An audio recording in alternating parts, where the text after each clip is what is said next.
आज हम करेंगे मैगी की अनबॉक्सिंग। मैगी बॉक्स में? यस बेटा, बहुत टाइम से जिसका लोग इंतज़ार कर रहे थे। आप देख सकते हैं this is how the box looks like. काफ़ी अच्छी पैकिंग फ्लिपकार्ट के द्वारा, स्नैपडील के द्वारा। आइए तो हम देखते हैं हमको क्या मिलता है। बहुत सावधानी से आप इसको खोलेंगे। ये क्या है?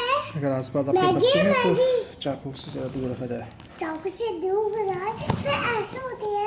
यस बेटा, यस बेटा, यहाँ पे कट इसको। यस बेटा, विल कट इट।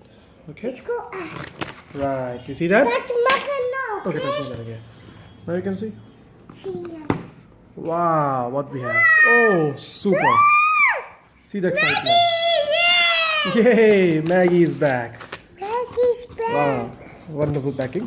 और साथ में हमको मिलता है गैस मैगी का calendar. Are you happy? Yeah.